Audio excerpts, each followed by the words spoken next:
Chapter 3. Cloudy. Do you see clouds in the sky where you live? Some clouds are gray, and some clouds are white. Gray clouds have many raindrops. White clouds don't have many raindrops.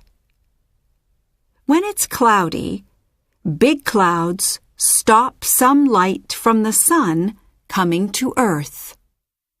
Cumulonimbus clouds are very, very big. When you see this type of cloud, get your umbrella. Cumulonimbus clouds have lots and lots of raindrops, and they make very big storms. Discover! Cumulonimbus clouds can make lightning. Lightning is very, very hot.